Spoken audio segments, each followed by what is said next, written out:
할렐루야, 굿TV 세상을 보는 창 5색 오감을 시청하시는 시청자 여러분, 저는 부천 소원교회 이유미입니다. 우리 좋으신 하나님께서 제 강의를 시청하시는 모든 분들께 큰 은혜 주시기를 기도합니다.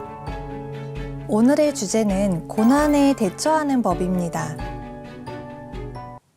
고난을 어떻게 대처하고 이겨낼 수 있을지 얘기해 보려고 하는데요. 인생이라는 게 항상 생각대로 잘 흘러가지만은 않죠. 수많은 일들이 일어나요. 관계의 어려움, 학업이나 일 문제, 학교 문제, 직장 문제, 가정 문제 등등 크고 작은 일들이 생깁니다. 그런 일들을 겪으면서 마음이 아프기도 하고 우울하기도 해요. 이건 크리스천도 예외는 아니죠. 살다 보면 여러 힘든 일들을 겪고 그래서 의문이 생기기도 해요. 아니, 주님께서 나를 사랑하시면서 왜 이렇게 어려운 상황에 놓이게 하실까? 날 사랑하시면 이런 힘든 일들도 없애주셔야 되는 거 아닌가? 이런 의문이 들기도 해요. 인생의 어려움들은 대체 왜 생기는 걸까요? 전부 사탄이 가져다 준 것일까요? 그럴 수도 있죠. 사탄이 준 것일 수도 있고요. 아니면 내 죄로 인해서 생긴 일일 수도 있겠죠. 하지만 분명한 것은요, 어떻게 해서 생긴 어려움이든 간에 하나님의 허락하심 없이는 그러한 일들이 생길 수 없다는 것입니다. 욥기 2장에 보면 사탄이 하나님께 욥에게 고난을 줘보시라고 얘기를 하는데요. 하나님께서 사탄에게 뭐라고 하시냐면 내가 그를 내 손에 맡기노라 이렇게 허가를 해주세요. 그러니까 사탄이 준 고난이라 할지라도 하나님의 허락하심이 있었기에 그 일이 생겼다는 거죠.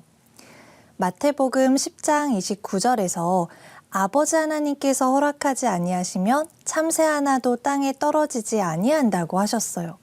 결국에는 이 세상에 일어나는 모든 일들도 마찬가지고 나에게 일어나는 모든 일들도 그게 좋은 일이든 나쁜 일이든 사탄이 준 것이든 내 잘못으로 인한 것이든 하나님께서 허용하지 않으셨다면 일어나지 않았을 일이라는 거예요. 하지만 아무리 그래도 좋으신 하나님인데 나를 어렵게 하실 리가 없지 않을까요? 그런데 잘 생각해보면 성경의 여러 인물들도 어려움을 겪었죠. 당장 창세기부터 나오는 아브라함, 이삭, 야곱, 요셉, 이들의 인생이 절대 평탄했다고 말할 수 없어요. 다사다난했고 우여곡절들을 겪었습니다. 그나마 무난하게 산 것 같은 이삭도 자식들이 속을 썩였잖아요. 선지자들도 예수님의 제자들도 사도들도 많은 고난들이 있었어요. 그러니까 하나님을 믿는다고 해서 인생에 아무 어려움도 없고 평탄하기만 하다? 그건 아니라는 거죠. 그렇다면 도대체 왜 우리 삶에 어려움을 허락하시고 마냥 평탄하게 살도록 해주시지 않는 걸까요? 막아주실 수 있으신데 말이에요. 그건 바로 이유가 있으시기 때문이에요. 우리 인간은 역설적이게도 부정적이고 스트레스를 주는 경험을 통해서 뭔가를 얻게 돼요. 어려움을 통해서 오히려 새로운 기회를 찾기도 하고요. 때로는 더 지혜와 통찰력이 생기고 세상을 보는 관점이 바뀌거나 넓어지게 돼요. 그리고 어려움을 이겨내는 과정을 통해서 내면이 단단해지고 성장하게 돼요. 이러한 것들을 심리학에서는 외상후 성장 또는 역경후 성장이라고 하는데요. 힘든 사건을 겪으면서 오히려 더 큰 성장을 이루고 긍정적인 결과를 얻는 걸 의미해요. 그러니까 고난이나 역경이 안 좋기만 한 것이 아니라요. 좋은 결과들을 가져오기도 한다는 게 실제 연구 결과들로 밝혀진 거예요. 물론 모든 사람이 고난을 통해서 좋은 결과를 얻는 건 아니죠. 어떤 사람은 좌절해서 일어나지 못하고 회복하지 못하기도 해요. 상처를 안고 계속 힘든 삶을 살거나 아니면 비슷한 불행한 사건을 반복해서 겪기도 해요. 똑같이 힘든 일을 겪더라도 그게 부정적인 결과를 가져오느냐 아니면 그래도 외상후 성장이라는 긍정적인 결과를 가져오느냐 이건 사람마다 다를 수 있어요. 그래서 우리가 고난을 어떻게 받아들이고 극복하느냐에 따라서 그게 나를 더 성숙하게 만들고 미래의 디딤돌이 될 수도 있고요. 아니면 고통과 상처만 남길 수도 있는 거죠. 고난과 역경이 이렇게 긍정적인 결과들을 가져올 수도 있기에 하나님께서 우리에게 어려움을 허락하세요. 여러 이유가 있을 수 있겠죠. 첫 번째로 그 고난을 통해 하나님을 더욱더 체험하도록 하실 수 있어요. 어려움 속에서 역사하시는 하나님을 체험하는 귀한 기회가 될 수 있는 거죠. 아픔을 통해서 하나님께 더 나아가고 하나님의 마음을 더 알게 되고 깊은 은혜를 체험할 수 있게 돼요. 그러면서 믿음과 영성이 더 깊어지게 됩니다. 두 번째로 그 고난을 통해서 우리를 하나님 뜻대로 인도하기도 하세요. 인간은 아주 힘든 일을 겪고 나서야 고집하던 걸 깨곤 하잖아요. 즉 고난은 오히려 내 생각을 내려놓을 수 있는 기회인 거죠. 바라던 길이 막히는 고난이 생겼지만 나중에 보니까 오히려 더 좋은 길로 인도하신 거였고 보호하신 거였고 이런 일들이 많죠. 그리고 세 번째로 그 고난을 통해서 우리를 더 성장하도록 가르치세요. 우리가 고쳐야 할 것들, 더 성장해야 할 부분들을 알려주시는 걸 수도 있어요. 만약에 인간관계에서 어려움이 생겼거나 아니면 같은 부분에서 자꾸 상처받는 일이 생긴다면요. 내가 어떤 부분이 연약한지 아니면 어떤 부분을 배워야 하는지 이런 걸 돌아보는 기회로 삼을 수 있겠죠. 만약에 덜렁대서 낭패보는 일이 많다. 중요한 시험 날짜를 놓쳤다. 그러면 이런 습관을 빨리 고쳐야 되겠죠. 그래서 이런 여러 이유들로 인해서 사건이라는 장치를 통해 가르치시고 훈련시키시는 거예요. 아무리 그래도 그렇지 덜 힘들면은 좋잖아요. 왜 이렇게까지 하시는 걸까요? 두 가지 이유가 있는데요. 첫 번째, 우리를 사랑하시기 때문이에요. 우리는 가끔 사랑을 오해해요. 그 어떤 아픔도 겪지 않게 해주는 게 사랑이 아니죠. 자식을 무조건 오냐오냐 해주고 혼도 내지 않고 온실 속에서 기르는 건 사랑이라고 할 수 없어요. 아이를 사랑하기 때문에 젤리를 먹고 싶어 해도 횟수를 제한하고 양치하기 싫어해도 억지로 양치를 시키는 거잖아요. 사랑하는 아이가 건강하기를 바라고 세상에는 참아야 될 것들이 있다는 것도 배워야 하기 때문이죠. 어떤 부정적인 감정도 느끼지 않도록 보호받으며 자라는 것은요, 굉장히 좋지 않습니다. 정말 이 아이의 인생을 위해서는 어느 정도의 결핍이나 좌절감도 느껴봐야 돼요. 그 어떤 아픔이나 부정적인 감정도 겪어내지 못한다면요, 단단하고 건강한 사람으로 성장할 기회를 빼앗기게 되는 거예요. 그렇게 자란 사람들은 마음이 유리같이 약하기 때문에 살면서 겪는 아주 작은 일도 커다란 바위처럼 느껴져요. 그러니까 결국 마음과 정신에 문제가 생기고요. 뭔가를 성공적으로 해내는 것도 힘들어져요. 오히려 행복해지는 게 아니라 불행해지는 거예요. 자녀를 진정으로 사랑하는 부모가 훈육을 하는 것처럼 하나님께서도 마찬가지세요. 그것이 사랑하는 자녀가 더 행복하고 좋은 삶을 살 수 있는 길이기 때문이죠. 방금 말씀드린 행복하고 좋은 삶이라는 것은요, 이 땅 위에서의 삶뿐만 아니라 죽음 이후의 삶도 포함되는 거예요. 의를 위하여 고난을 받는다면 훗날 칭찬을 받고 기쁨과 영광에 참여하게 된다고 말씀하고 계시죠. 사랑하는 자녀가 죽음 이후의 삶에서 더 큰 칭찬과 즐거움을 누릴 수 있게 고난을 허락하시는 거죠.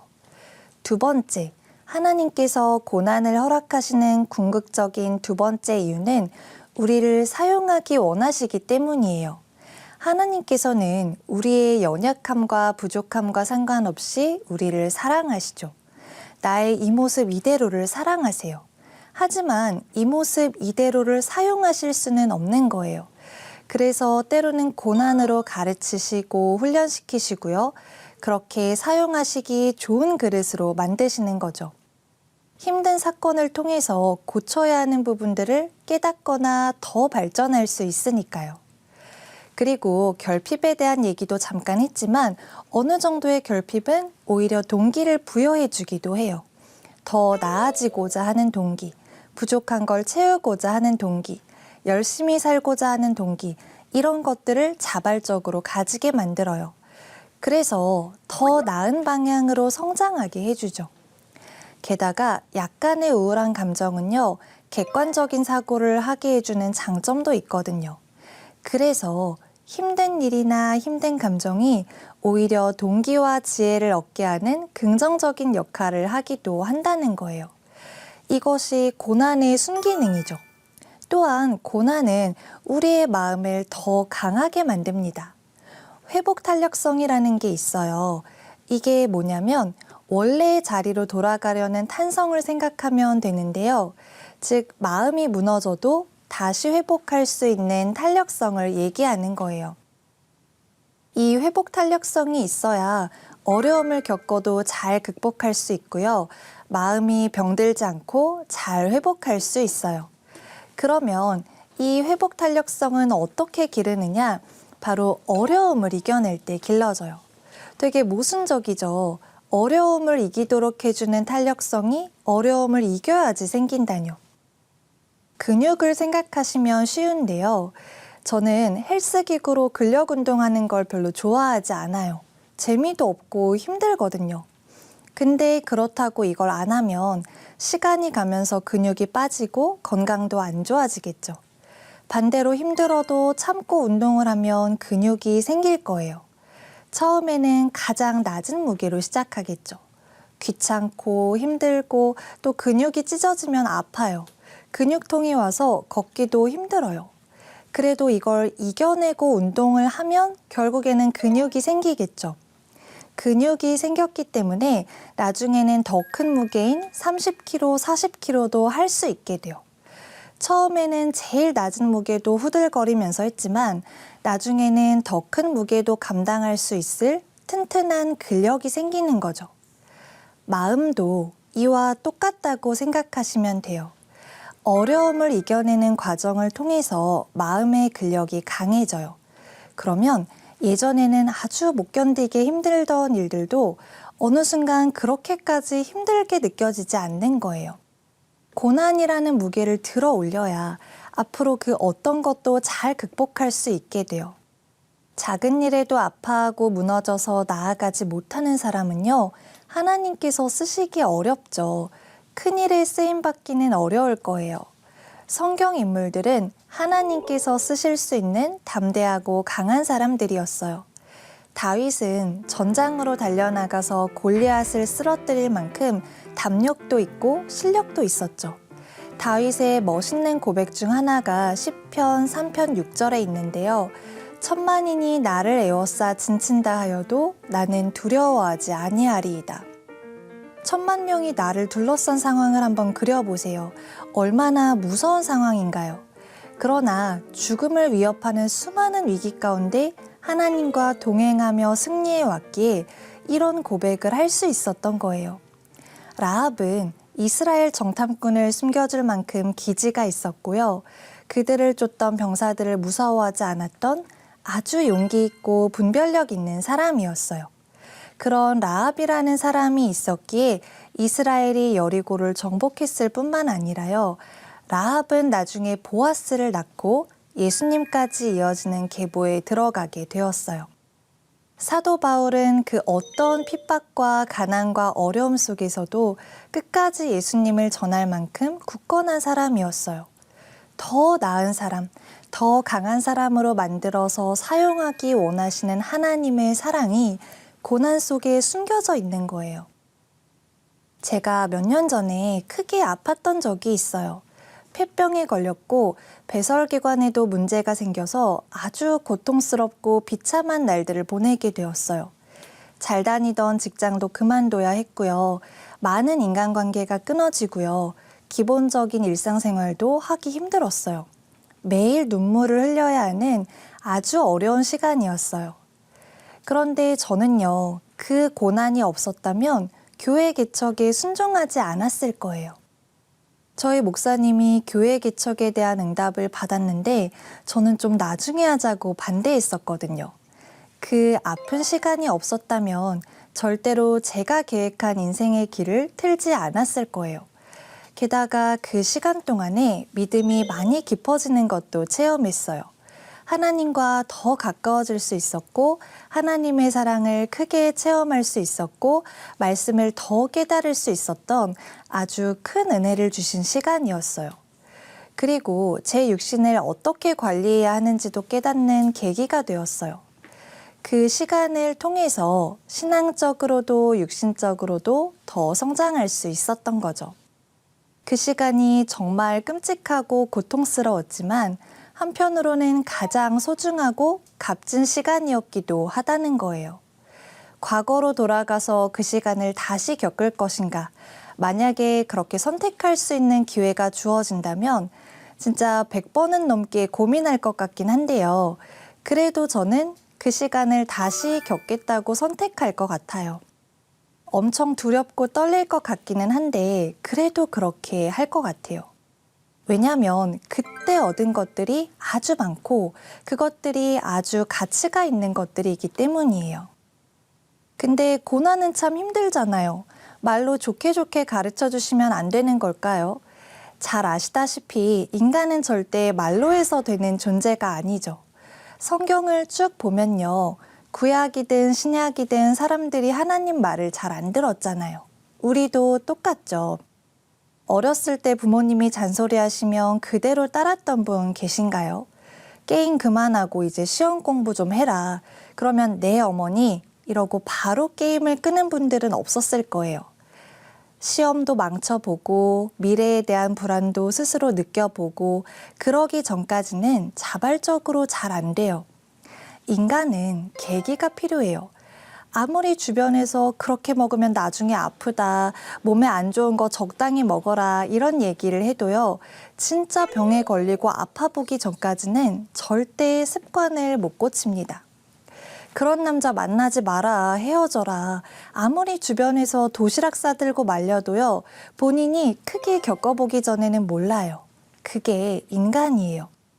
좋게 말해서 깨닫거나 스스로 깨닫는 경우는 별로 많지 않고요. 그리고 깨닫기는 해도 대부분 합리화를 하면서 넘겨버려요. 그래서 사회심리학에서 인간을 합리화하는 존재라고 여길 정도예요. 그래서 하나님께서 사건을 통해서 계기를 주시는 거죠. 그리고 또 이런 이유도 있어요. 우리가 지식을 얻을 때 간접적으로 얻는 방법과 직접적으로 얻는 방법이 있죠. 다른 나라에 대해 책이나 영상으로 공부하는 거랑 직접 가서 풍경을 눈으로 담고 냄새를 맡고 그곳의 음식을 먹는 경험은 차원이 다른 거죠. 뭔가를 직접 겪을 때 더 깊은 통찰이 가능하고 그게 마음속에 확 새겨지죠. 그래서 하나님께서 때로는 여러 사건을 허락하시는 거예요. 말보다 더 효과적인 방법이죠. 자, 그렇다면 아픔과 고난이 왔을 때는 어떻게 해야 할까요? 어떻게 해야 이게 그냥 안 좋은 일로만 끝나지 않고 역경우 성장 같은 좋은 결과가 있도록 할 수 있을까요? 먼저 그 문제를 들고 하나님 앞으로 가야 돼요. 그 일을 통해서 무엇을 이루고자 하시는지 찾아야 됩니다. 문제가 왔을 때 그걸 가만히 두고 시간이 지나가길 기다리면서 버티면 안 돼요. 아까 어려움을 겪을 때 어떤 사람은 계속 좌절하고 힘들어하고 어떤 사람은 외상후 성장이라는 긍정적인 변화를 이룬다고 말씀드렸는데요. 외상후 성장을 이루는 사람들의 특징이 뭐냐면 회피하지 않는다는 거거든요. 힘든 사건이든 아니면 힘들게 하는 감정이든 그걸 마주하고 부딪힌다는 거죠. 계속 깊이 생각하면서 분석도 하고 의미도 찾고 이 문제를 해결할 수 있는 대처 방법을 적극적으로 찾는다는 거예요. 그래서 외상후 성장을 이루기 위해서는 적극적으로 부딪혀야 됩니다. 단 내 힘으로 혼자 하는 게 아니라 기도하면서 하나님께서 주시는 지혜 속에서 찾아야 되겠죠. 이 문제를 가지고 기도하면서 이유를 여쭙고 말씀 속에서 답을 찾는 거예요. 왜 이런 일을 허락하셨을까? 나는 여기서 뭘 찾아내야 될까? 이렇게 여쭤보면서 말씀으로 답을 얻어야 돼요. 이 과정이 너무나 중요해요. 그러면 분명히 깨닫게 하시는 것들이 있거든요. 바로 알게 하실 수도 있지만 좀 오래 지나서 깨닫게 하실 수도 있어요. 하지만 분명한 건 구하는 자에게 꾸짖지 않고 깨닫는 지혜를 주신다는 거예요. 그렇게 깨닫게 되잖아요. 그러면 고난이 오히려 감사가 되어져요. 고난이 오히려 미래에 대한 소망이 돼요. 그리고 아픔이 치유가 돼요. 정말 나를 사랑하셔서 그러시는구나. 진짜 크신 계획을 가지고 계시는구나. 그래도 고난 중에서도 나를 보호하셨구나. 그래서 다시 일어나서 나아갈 수 있는 힘이 생겨요. 그리고 그렇게 깨달은 것을 통해서 믿음과 인격과 삶이 성장하게 됩니다. 물론 이렇게 문제를 마주하는 과정은 많이 힘들어요. 그리고 나 자신을 고치고 바꾸는 것도 아주 힘든 일이죠. 사실 이건 매우 고통스러운 일이에요. 그래서 회피하고 싶은 마음도 들어요. 회피를 하면 그 순간에는 불편한 마음이 사라지거든요. 그리고 그냥 참고 버티고 넘기다 보면 어느 순간 또 괜찮아지거든요. 때로는 남 탓으로 돌리고 싶기도 해요. 그래야 마음이 편하거든요. 그런데 계속 이렇게 하다 보면 나중에는 불안함이 몇 배로 돌아오고요. 근본적인 원인이 해결되지 않았기 때문에 비슷한 문제가 반복될 수밖에 없어요. 지금 당장 힘들어도 부딪히는 것이 앞으로 올 더 큰 고난을 막는 길이에요. 그리고 감사한 것은요, 이 힘든 과정을 주님께서 도와주신다는 거예요. 먼저 고난을 겪으신 그리스도를 생각하면 고난을 마주할 힘이 생깁니다. 그렇게 주님을 의지하면서 어려움들을 하나씩 이겨내다 보면 우리의 믿음과 삶이 강건해져요. 하나님께서는 우리가 이 땅에서 허우적대고 아무 변화도 없이 계속 좌절하면서 살다가 나중에 천국 오면 행복하게 살아라 이러시지 않으세요. 이 땅에서 믿음도 마음도 강한 사람으로 성장해서 승리하기를 원하세요. 이 땅에서도 우리가 진정으로 행복하길 바라세요. 그리고 세상에 선한 영향력을 끼치길 원하시죠. 그래서 우리는 고난을 마주해야 됩니다. 고난을 만났을 때 감사하세요. 나를 얼마나 사랑하시면 이 모습 이대로 안 두시려고 하시나. 얼마나 사랑하시면 더 알려주시고 사용하시려고 이러시나 감사하시길 바래요. 그리고 베드로전서의 말씀대로 나그네의 삶 이후의 기쁨과 영광을 생각하시면서 소망을 가지시길 바래요. 저도 돌아보면 여러 고난들이 있었는데요. 특히 개척교회를 한다는 것은 정말 아프고 어려운 순간들이 많습니다. 하지만 어려움이 없었다면 저는 지금 더 못난 인간이었을 거고 지금만큼 행복했을 것 같지 않아요. 그동안 제 인생을 통해 회복 탄력성이 만들어진 거죠.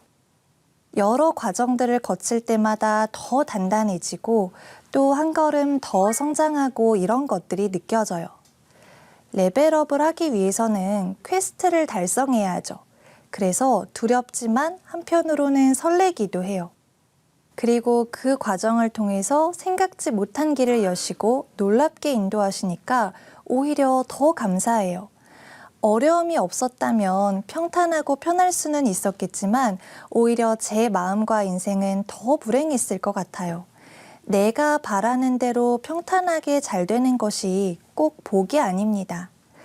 요한복음 9장에 보면 예수님께서 날 때부터 맹인이었던 사람을 만나세요. 그래서 제자들이 물어봐요. 이 사람이 날 때부터 맹인인 것은 자기의 죄 때문입니까? 아니면 부모의 죄 때문입니까? 그러자 예수님께서 말씀하세요. 이 사람이나 그 부모의 죄로 인한 것이 아니라 그에게서 하나님이 하시는 일을 나타내고자 하심이라. 우리가 이 말씀을 믿었으면 좋겠어요. 하나님께서 하시고자 하는 일을 믿으시고 또 소망하시기를 바랍니다. 그렇게 어려움 속에서 더 나아가고자 한다면 크신 일을 우리 삶 속에 이루실 거예요. 아픔의 시간들이 절대 헛되지 않고 풍성한 열매를 맺기 위한 귀중한 자양분이 될 줄 믿습니다. 하나님의 말씀으로 세상을 이해하고 바라보는 마음의 창이 여러분 안에 열리기를 소망하며 이 시간 마치겠습니다. 감사합니다.